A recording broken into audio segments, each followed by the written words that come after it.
All right, final thoughts.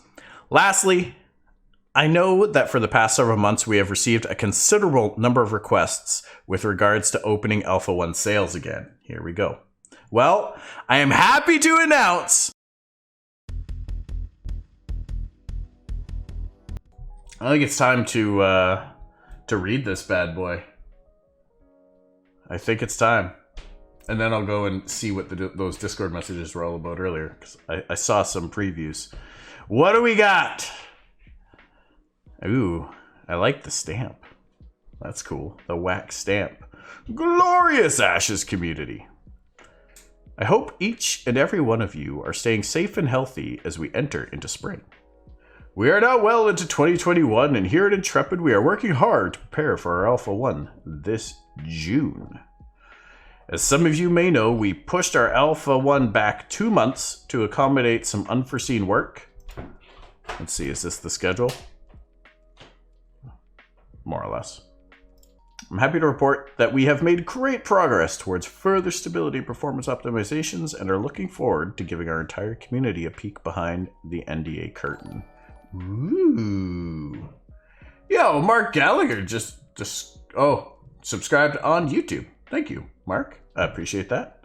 Where was it? Of course, it goes without saying this is our Alpha 1, and as such, you will not be seeing a finished game. Quite the opposite. Naturally, you will be seeing a work in progress with bugs and still vast optimizations yet to be done. Additionally, many systems and features are still yet to be implemented or are done so in a very core fashion. So, like, even when we were playing Valheim the other night, it very much felt like that. Like, I know that game was in early access as well, but it very much felt super unpolished and unrefined. I had all my settings turned up to max, and it felt like I was playing on like a PS2 or something. Like, it just... the content, like the core gameplay is there, but the polish and a lot of the extra in terms of tips and descriptions on things and kind of leading into what menus do what and all that is still missing. So I expect that we're going to see something very similar in Ashes for the Alpha 1, except graphically it might look a little prettier just because. Regardless, I feel it is important to provide transparency so the community has the ability to see progress in our development and be part of the process. As you catch footage and streams of the Alpha 1, keep in mind that there is still a ways to go before Ashes is ready, and our commitment is taking the time necessary to do you proud and make a game worthy of the name Ashes of Creation. If you have not already, please make sure you are part of our forums, socials, Discord, and Reddit. Sign up. That way you can give your valuable feedback and thoughts. So, yeah, I'm really excited for what this is. Oh man, I know we were just looking at this on SimStream, but this is beautiful. This is a beautiful, beautiful image for sure. This might be the Denier capital, because the Denier capital is supposed to be inside the mountain. I think it's Dune or Dunheim. I can't remember. I've seen both names referenced in conversation around the capital city, or in lore, rather, around the capital city. So I'm not 100% sure which one it is, or if I was slightly misunderstanding something, but that's what this kind of reminds me of, is Dune or Dunheim. We can see over here, the bridge is actually broken. I don't know if that's an old passageway, and then this one was built as a new passageway. You know, you got the mine carts here, the rail tracks, lots of braziers. But yeah, super cool. Obviously, vast inner mountain. Look at the dwarven carvings here on the side. Very, very large scale awesomeness. Sorry, I'm gonna fanboy and nerd over the artwork. Okay, I love the Denier architecture. It's beautiful. Changed my mind. Studio update. Here we go. I am incredibly happy to announce that the team will soon be returning to our brand new studio sometime between now and June 15th. Woo! That's a quick timeline. I mean, I don't know where everyone else is in the world. I know like New Zealand is looking really good from a pandemic standpoint. Here in Canada, especially in my neck of the woods and on the other side of the country as well, it's not been great. We've actually been getting worse again, kind of taking into our third wave. So hopefully everybody is going to be staying safe into this transition. Obviously, if half of the studio or more, got affected, that would be detrimental to the morale and hopeful and their health, of course. So hopefully they can stay safe. That's my biggest concern right now, is that they stay safe and healthy. I would rather them take a month off development of the game than get sick and have potential, health and long-term issues. Anyways, I'm rambling. Furniture installation and final construction are being completed now, and we cannot wait to once again be back in studio together. That being said, just when they're all back together and be like able to just walk up and have those water cooler meetings and just gather around and spitball ideas and share thoughts on a whim, I feel like that's, like right now when you're working from home, you have to go out of your way, proactively look to talk to someone about a certain topic. You're probably not just going to gather around and, as conversation just naturally evolves, start talking about things that seed ideas or talk about what's going on in the game. So that is a huge benefit. Hello, Grunteg. How you doing tonight? Good to see you, sir. Good to see you. While remote work has its benefits, there is a collaboration spark that is lost in such a creative environment as game development, especially for a project like an MMORPG with so many moving pieces. Okay. See? I get it. Additionally, onboarding is considerably more complex in a work-from-home environment, and Intrepid still has considerable growth to achieve. Intrepid is hiring like crazy, you guys. I don't need to say it again, but if you know anyone, or know anyone who knows anyone who knows anyone who knows anyone, get them to apply at Intrepid, because, I don't know. I'd want to be a part of the biggest thing going. Well, I'm trying to find my way, because I got nothing to offer from a development standpoint, other than sitting here running my mouth. But that's why I come here to you guys. Speaking of growth, we have been and are still continuing to grow. We've brought aboard some amazing talent so far this year, and we continue to seek out experienced and veteran developers across the spectrum of development specialties. From art to design to engineering and more, our dev team will need to grow by roughly 50% within this year to a target headcount of about 150 full-time and on-site. That's pretty impressive. Intrepid is, 5 years old? Essentially from startup, and grown to 150 full-time employees to work on a single game that, yes, they've had a lot. They had Kickstarter, they've had pre-sale packs, they've got the cosmetic shops going right now, but otherwise, there's no way they're going to be making enough money from that to salary all these people and make payroll, plus all the expenses, building a new office and all that. So Steven is definitely,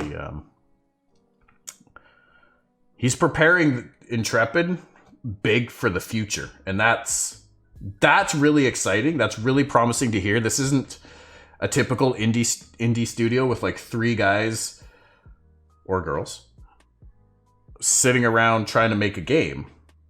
This is like a full team of high profile, experienced people. And they're growing.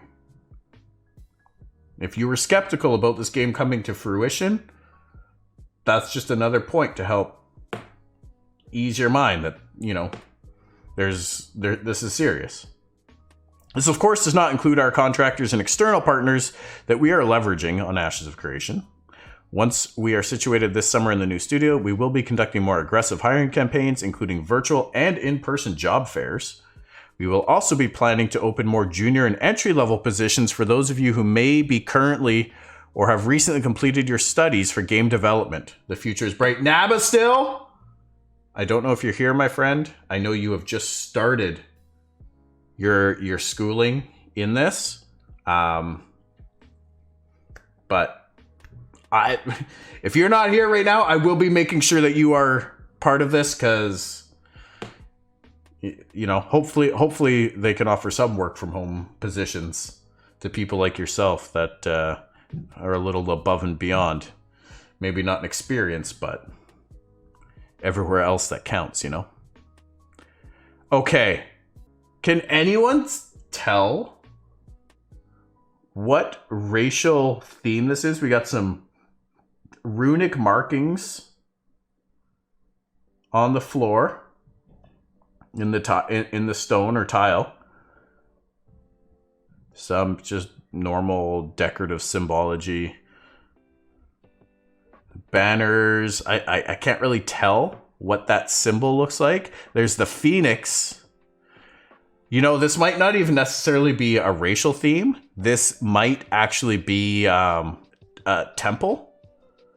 The chair very much feels like the throne that a king or a queen would sit on, the ruler of the kingdom would sit on. There's definitely not dwarves. They're reading from a book, though. Very, very interesting. It almost looks like a sun as the larger piece here.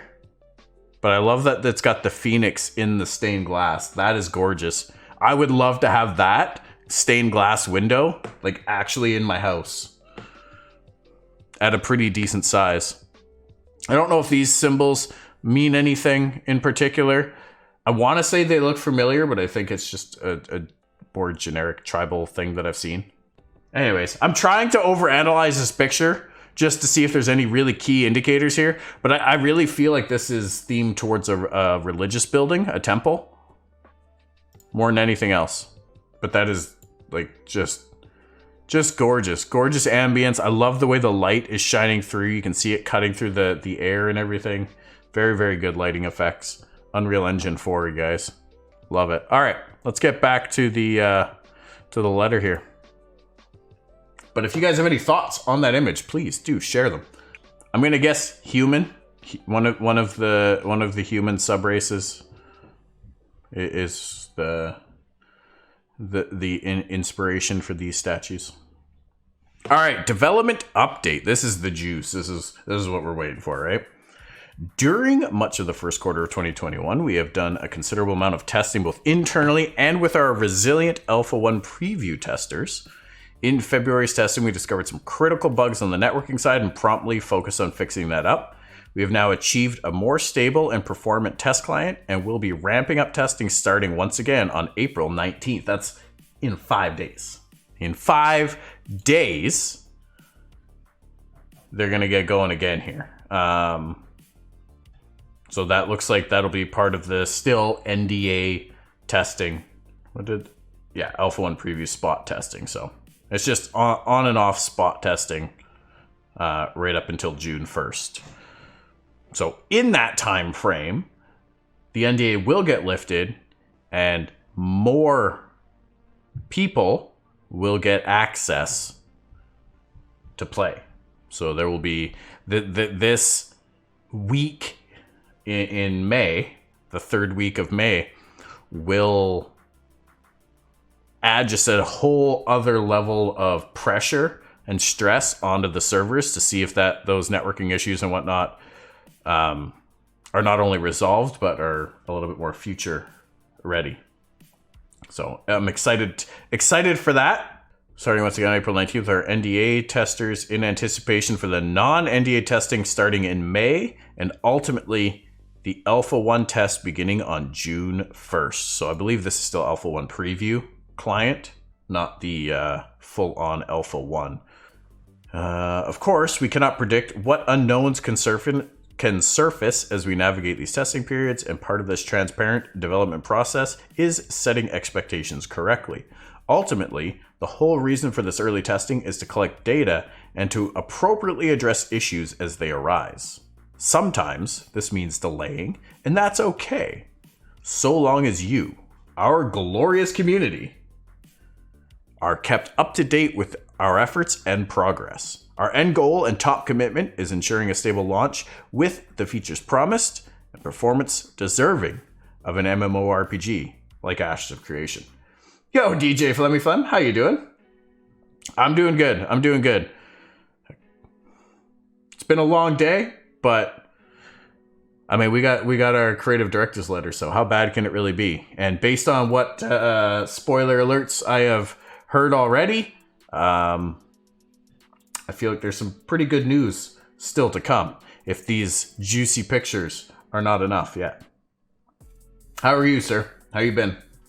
I didn't go into my Discord and read. I just saw the previews come up. Because I'm working on my work laptop doing training and stuff, but I had my computer on and I saw the Discord message pop up briefly and slide away. So, but I'm going to keep harping on that. At the same time, I don't fault you for saying anything. I'm not upset. Please don't take it that way.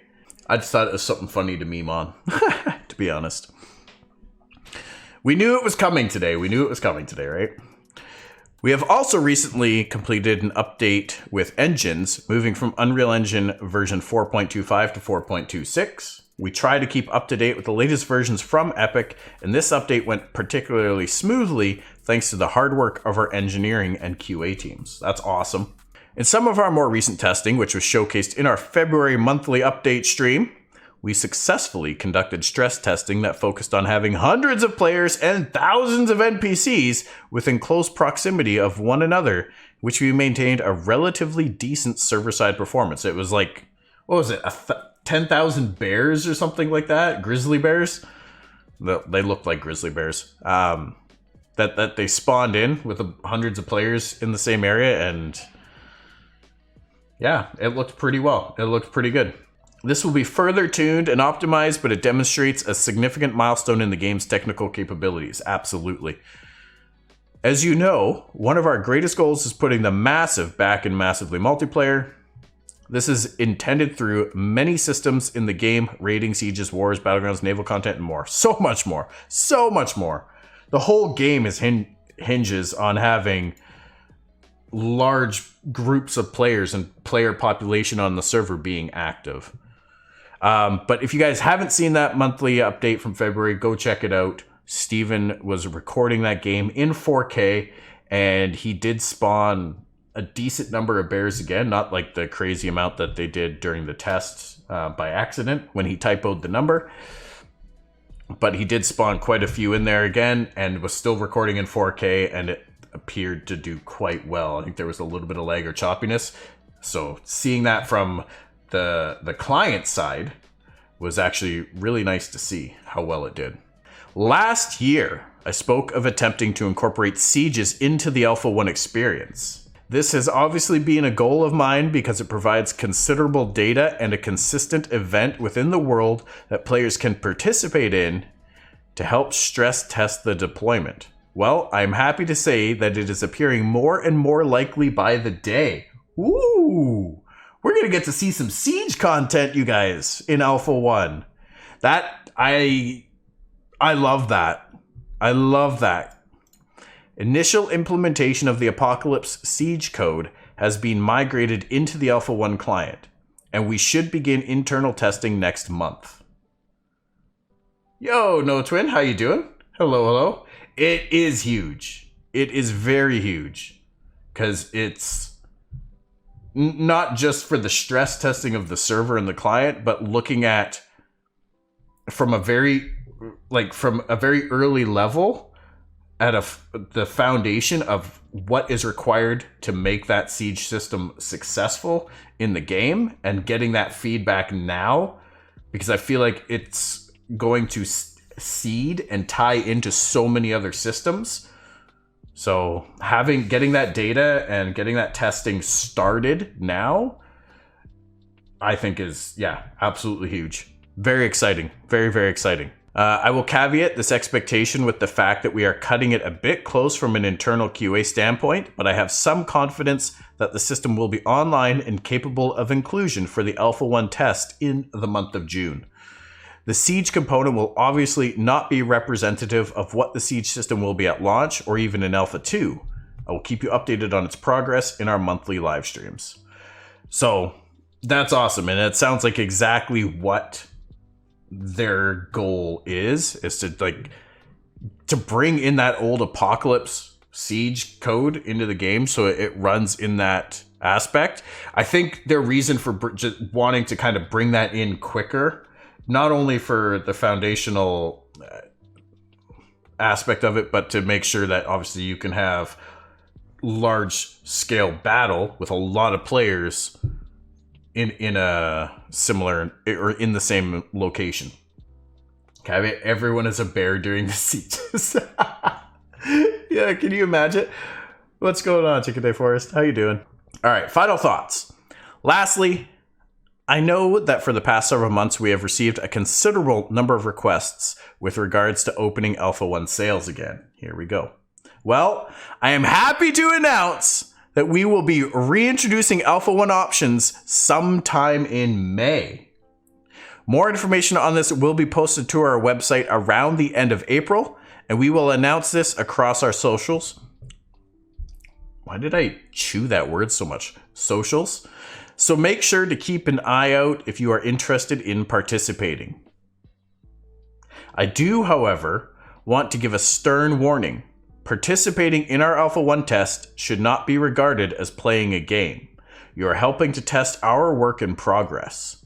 You will be expected to provide feedback to help us iterate on systems and designs. We love and appreciate our testers and the support they provide Ashes, and each and every one of our Alpha 1 testers will have a special place in Ashes history. So, if you plan to participate, take the commitment seriously and know you have our respect and appreciation. This will not be everyone's cup of tea. Good. I'm glad that he says it in that way. Still, I think a lot of people will rush to buy it with the expectation or hope that they're going to be able to just hop on, play for a few hours a day or a night, and hop off and just not think about it, not worry about it again. Or they'll get so frustrated with bugs that they won't get in there and play it anymore. So if in any way sales are limited, man, I hope if you're not into it for the full scope of it, that you just back off, you know? This is really cool concept art. I really like this. And I wonder if this is the entrance, if you will. I wonder if that is one of the entranceways into the mountain where this is. Is this one of the entranceways into Dune or Duneheim? Okay, I'm really curious on that. We're going to have to go look that up here in a minute. If you want to help support Ashes Creation in a less intense way, consider helping spread the word about the project and the fact that we are undergoing some massive growth at the studio. Share our job postings across social media and tag your favorite MMO devs. Poach and pillage, ladies and gentlemen. We have a lot of seats to fill this year in a brand new studio that is starting to look pretty spiffy and like a fun place to work. We will be doing a studio tour as soon as possible and cannot wait to start shooting some developer diaries again. Oh, I miss those. That'll be awesome. I cannot thank you enough for the love and support you have given Ashes of Creation. Everyone at Intrepid is incredibly excited to give you all a taste of the progress we are making in developing one of the most anticipated MMORPGs. We are hard at work to make you proud. Your faithful creative director, Stephen Sharif. There you go. Ladies and gentlemen, what are your thoughts? I am excited. Oh, I'm looking forward to a studio tour. I want to see just like how spiffy and skookum that this place is. I'm excited to see that for sure. I'm very, very excited. Among other things that I'm excited to see, that is a big one. So, but I'm also I gotta be honest, very excited about the fact that Alpha 1 sales are coming back. I will be keeping a very close eye out so that I can go buy my key. As long as it's not absurdly priced. I mean, I don't know that I want to pay like $700 for just for a month of testing, you know? But at the same time, if all my other fellow creators have access and are streaming it and doing YouTube videos and things like that, if I'm not, then I'm way behind. So from that standpoint, I will probably do it anyway. But in any case, I'm super excited about that. Yeah, it should be good. It should be very good. Yes, now I can read the messages in Discord. That's right. I've stayed out of my own Discord channel today. And it's one of those things that I know what to expect from that level of the gameplay. And I do really want to be a part of that. Like you said, there's that being part of the history of the game, you know, being part of that very early development and design. It's something special. It's something special for sure. For sure. So it's the nation of Dunzinkel, but the capital city was Dune. So that was kind of my own jumbling of those things together. I do wonder though if these images are relating to Dune. That would be super exciting. If you guys have not read any of the lore yet, wow, Sim's doing a great series on that right now, so stay tuned on his YouTube channel. But you can read all about it in a really cool piece of lore called Dilia's Diary.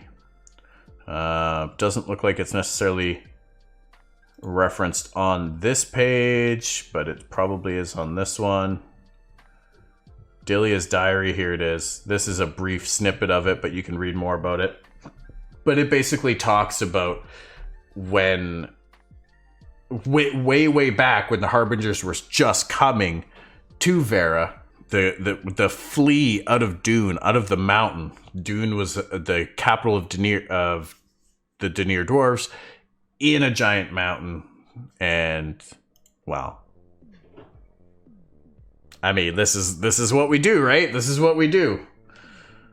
A little bit of treasure hunting, a little bit of diving deep into the lore to see what secrets it hides. I wonder if this has something to do with that at all. Those hands look proportionate. Maybe they don't belong to dwarves at all. Hard to say. But the Denier architecture is something that they've given us, I feel, more Denier architecture than other races. The Kalar, they've given us a lot of armor and that kind of look to it, a little bit of the architecture as well, at least the early stage architecture. We don't have a lot for the other stuff. It could be a dungeon. Absolutely could be a dungeon. It looks like we've got a dwarf here, we got a dwarf here, but we also have, it looks like a human. It doesn't really look like an orc or an elf. I want it to be a dungeon. Yeah, it would be a really cool one for sure. Absolutely. I wonder if it's the entrance to Fallow's Hold. I mean, Fallow's Hold was crafted, was built by the Denier dwarfs. It's a possibility. But this is concept art, so I know the coloring and everything is off from what it would actually be. But it does look, a little bit more sandstony than like a volcanic rock. In the other picture, it kind of looks left behind. Oh, absolutely it does. Absolutely it does. The broken bridge over here very much lends to that philosophy. Now that bridge, we don't see anything there, but it doesn't look like it has the minecart tracks. So that could be a slightly different spot. We've got some pottery here that I didn't notice in the zoomed out version. But there's some different potteries around. Looks almost like an armor rack or a weapon rack. There's another level here. And again, down there's more. So what else do we got here? I'm all for over-analyzing some pictures, you guys. I love doing this stuff. What else do we got? We've got, looks like just rock. Doesn't really look like any sparkly gems or ore in here. We've got the big hammer there.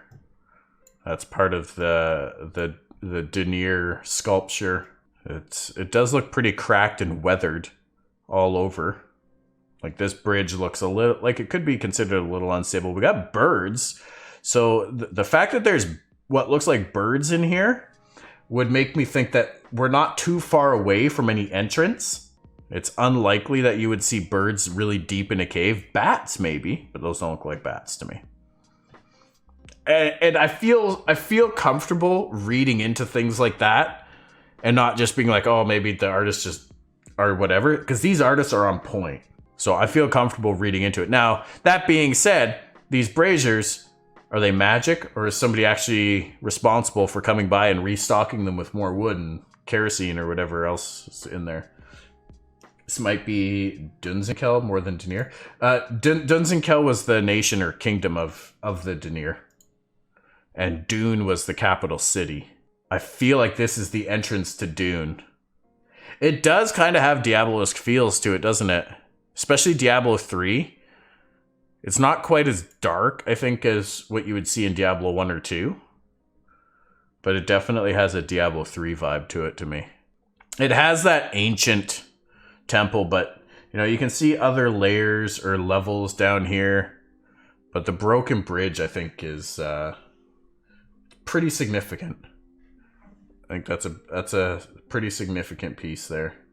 Yeah, it's there are definitely ruins like this. Then again, I would expect almost all in of the old cities and old environments and things like that to basically be ruins by the time we get back, unless it's some of the subspecies, like those bird folk. I keep forgetting the name of them, or the Tolnar. They might have current establishments and cities. Hard to say to what degree, but all of the old capitals and the old cities, unless they've been inhabited by any of those species or by the ancients and upkept, are going to be ruins for sure. Most of them are probably still going to be in ruins if they're taken over by the ancients, because they're not exactly all about housekeeping, you know? Looking forward to gliding in that area. Ooh, you could get some good gliding going on here. I'll be in ruins too. Like, I'm excited to get in here and do some dungeon diving and some treasure hunting in places like this for sure. Like this looks like it could be some fun Indiana Jones level stuff, you know? So, we'll see.